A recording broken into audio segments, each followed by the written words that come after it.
I wanted to talk today about this idea of the inclusive city, right? And we often position that as being against somehow the smart city. And hopefully over the course of the talk, we're gonna be able to debunk a little bit about that by going through some of the ways that my practice tries to show up in this work. And so as you just heard, our real goal at Root of Two is to rethink the future, to recast the future. And I'll get to why that's important in a minute. But that means that our work is not necessarily based on media or material, but we do constantly use design methods. And so sometimes that really does look like curating conversations as well as a cafe in an international context to really talk about what it means to actually shift the future of work, right? So we're standing inside Saint Etienne at the International Design Biennale with Detroit as one of the host cities, and we're actually in their manufacturing courtyard. And what we've done is set up 17 service sector jobs in a cafe to talk about the future of work, all filled with Detroit artists, Detroit goods, Detroit foods, right? So that we could have this conversation about what it means to shift. Sometimes it's asking a very selfish question as an artist and designer, which is how can you get things made in Detroit? When we sort of moved to Michigan in 2007, we had this sort of optimistic, sort of romantic idea that we could do sort of low-scale manufacture in the heart of manufacturing for our design-based goods. And what we found is a network of suppliers and cottage-based industries, but who had supply chains that were not easy to reverse. So we set this up as a research project to really try and understand how to intervene within that system if our goal really was to be able to have a Made in Detroit kind of campaign. And sometimes it really looks like calling into question the institutional practices of arts and culture itself and the ways that we enter and exchange and build and try and create community through our work. And so we also found that we needed some toolkits to help us out and really think about what it meant to confer cultural community benefits. What are those principles that back that up, but what are those actions that take it forward? And sometimes it also looks like headless chickens on rooftops. In Miami first, in 2017, to actually think about how we can actually discover a language there to talk about climate change when they would rather talk about sea level rise. And sometimes it also looks like having this conversation in 2014 with other headless chickens in another community, in another town, where we could actually uncover the preconditions of Brexit. Because right there is where the Channel Tunnel crosses. Right there is where the economic migrants were coming into Britain. Right there is where they also elected the first member of the UK Independence Party. And all of that can show up in your artwork. Sometimes it looks like the promise of a cute robot that is designed to actually make us think about how we can live with our products longer so that we don't just put them in the dump.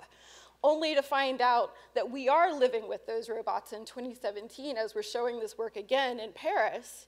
Except they're now digital agents in our lives spying on us.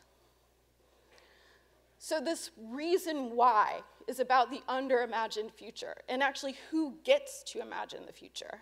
And that all has consequences. And we all live with the consequences of the way that big culture and media shape the narrative around what we expect in our futures. So whether we're talking about the first Blade Runner 2059, or this interstitial space of Blade Runner Nexus Dawn 2036, we're all still practicing a future where we think it's okay to enslave labor, even if it's just digital labor in manufactured bodies. That is not a preferable future. But it's also the way that we can imagine the flying car and the Jetsons, but we couldn't imagine Jane working, let alone for equal pay. We will have a flying car before we have equal pay for women. So there are problems ahead, and we cannot shirk them. We cannot hide from them. We are living in the policy-making futures now that are gonna be the future redlining, right? So thank you to Ruha for giving us this language to actually claim this space as the new Jim Code. And so what are the abolitionist practices and technologies that we need in order to overcome that work before it can be actually instantiated? What does it mean as a woman to live in a world where we are averaged out? We are not even the average man. We are just averaged out of the way that the world is constructed around us, and it's killing us. So our practice asks, what will ubiquitous computing do? What will it be responsible for? It'll be responsible for juicero, right? A $40 a week subscription habit because I can't be bothered to make my own juice, let alone chew my own vegetables. The future is here, but it is not equitably distributed, to sort of hack a William Gibson quote. And as artists and creatives and designers, we are complicit in this work. The idea that we could actually pretend a kind of neutrality based on who's commissioning our work and who our clients are isn't sufficient to the challenges ahead. So if our real work as artists and designers and creative practitioners is this idea that we have to shape behavior, we have to shape culture, we have to get into the grist of those foundational myths and disrupt them wherever we can, then we have to do better. And so I'm going to talk about a project where I'm going to try my damnedest to do better, but I wonder sometimes if I might not fail.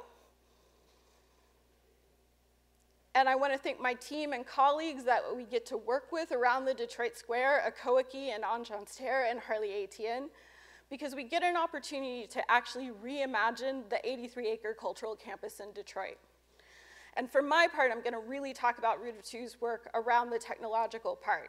I've got some brilliant colleagues that are thinking about landscape and architecture, but really I want to talk about this idea of the digital layer and the digital landscape.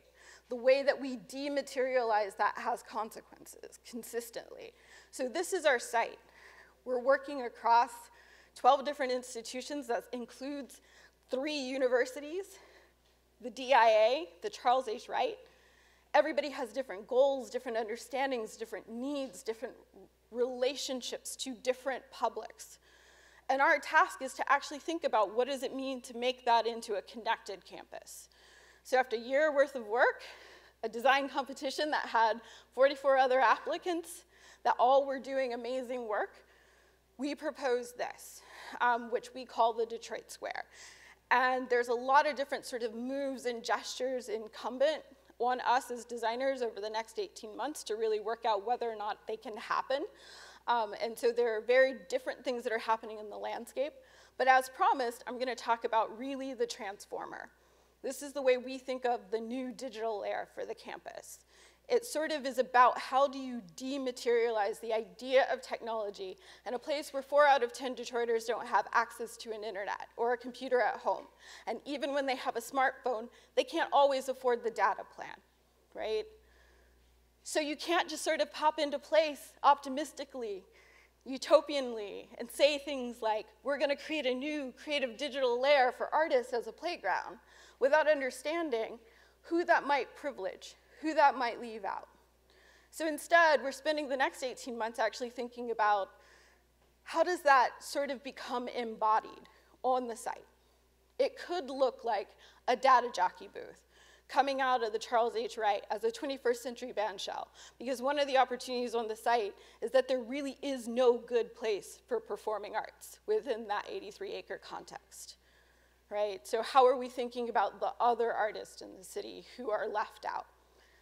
It could also really look like this idea that we want to return green space and a commons in an area that actually is surrounded by an elderly population. So how are we thinking about health and well-being and the kind of activities that they can participate on in those sites? But then how do we actually say, we know that there is a nighttime space. We know that there is a nighttime economy. We know that there is a creative layer that artists and residents and others can imagine themselves in. And what does it mean in Detroit to take back the night? And so we set ourselves these goals around creating an equitable, connected campus, to not sort of already give into the frame of the smart city, to think first and foremost about who hasn't had access and who needs it. And then how do we do a deep dive into all the other stakeholders who have been underestimated and underimagined, as part of that work. And then in the hopes of doing all of that, how do we start with what's in the ground? Like, what is this land actually saying? What can we put in the ground now that we don't know we will need until tomorrow? So that we can have tomorrow have some affordances. And so I'd like to say hope. I'd like to say try. I'd really like to say that I should just find a way to do it. But it's going to be hard, and I know that. And so the other thing that Root of Two is really focused on doing is actually creating a space, right? We're sort of co-opting this idea of the way that Detroit is talked about as a blank space, to say we need and demand any space whatever. We will not be the flattened, stylized, sort of co-opted dream of architectural renderings. Instead, we're going to actually have a project that was funded by the Knight Foundation that really is looking at this idea of what can architecture do, right?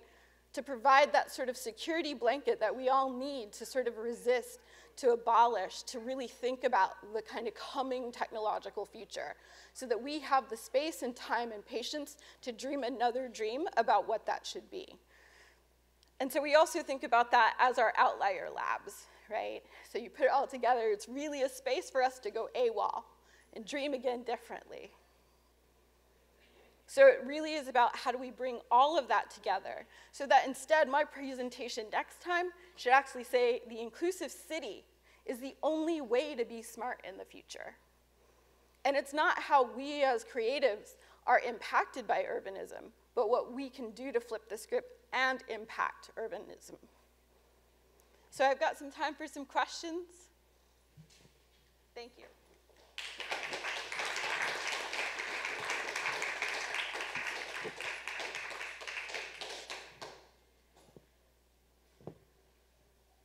Anyone? I can also do yoga for a bit.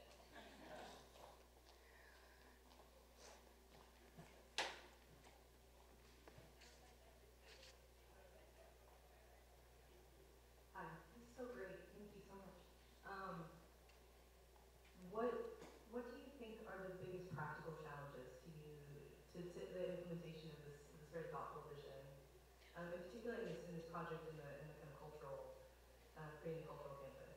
Yeah, so I'll say that one of the challenges for me is a couple of things. One is we've got 12 stakeholders, all at different capacities, all with different needs, all with different challenges as well as opportunities, and they all have to see themselves as part of a common good. So there is a whole other body of work that's taking place to sort of think about intentionally how those institutions work together, collaborate together, build together. But in the intermediate time, we're having to think through what are the really big moves and really big priorities. And so I constantly come back to this idea that there's a pacing problem that exists. We need to sort of take action now to sort of make it feel as if we're fulfilling what our promise is, when what we really want to do is often figure out how to slow things down. So that we can actually listen to sort of what's behind the intent and then build from that. And I think that that's just a really big asymmetry. But then there are like really gnarly technical problems, like people still really, really want parking, yet this is supposed to be a 10-year vision. Like, what do we do with cars in 10 years? You know, so I think that there's that sort of stuff. And then there's always power, right? Power at the core of all of that is gotta be tricky to navigate.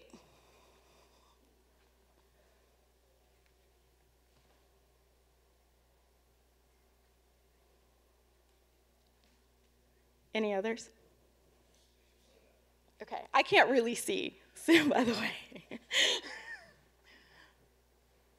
So, my question is, Woodward would continue to run through the center of that, right?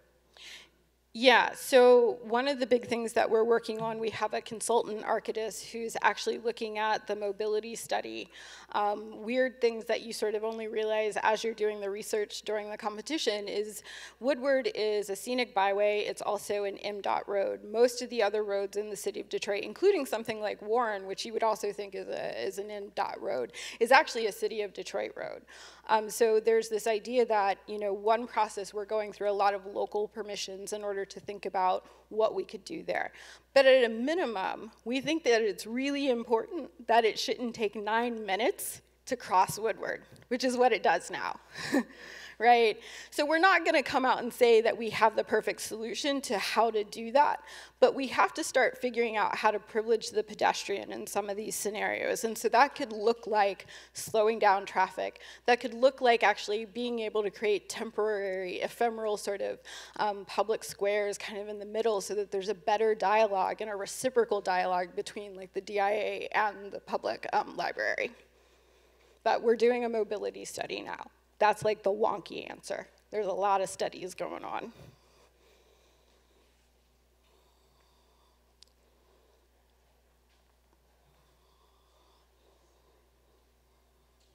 I really enjoyed the talk, and it's inspiring the kind of design that you're looking at for Midtown, but also the philosophy of being inclusive and bringing everyone to the table.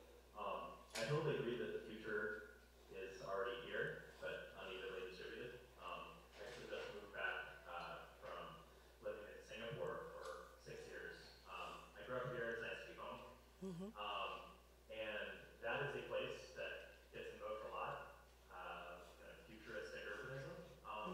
But one of the things that they struggle with is how it's a very top-down vision.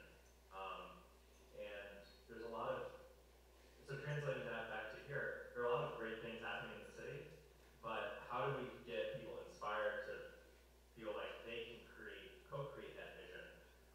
There's actually some interesting billboards right now from the state government saying the future is not finished. It's about professional work. But I guess, how do you do beyond Midtown? How can people co-create their spaces, especially in the neighborhoods where there's a lot of potential for better urbanism?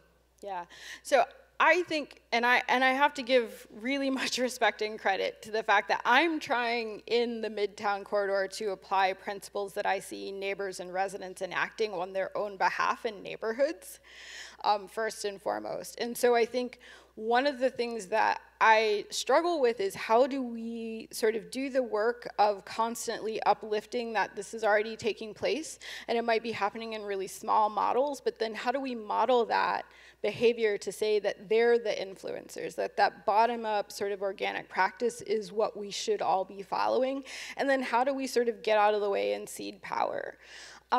Those are tricky things for government to do, which means that whether we like it or not, sort of getting involved and getting engaged is one of those things, and I sort of will echo the previous presenter. Get involved in systems, learn that language, then hack it. But there's an uncomfortability of being in that space where you're always feeling like, am I being co-opted or am I actually doing the good work of hacking today?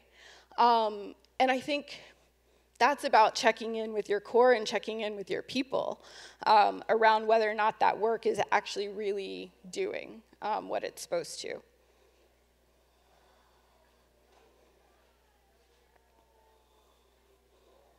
I think a mic might be coming.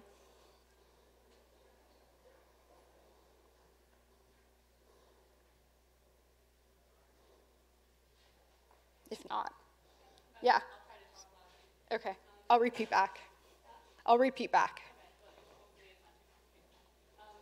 So yesterday there was a really great panel talking about facial recognition technology and surveillance, and I'm really struck in your approach about the way that you're sort of embracing technology, but with very, very clear criticality. And I'm wondering a little bit, a very sort of specific design question, and I know that you're still in the conceptual stage, but it seems like there's something about the infrastructural nature of how a lot of technology that is deployed that really prevents it from being a sort of bottom-up participatory endeavor.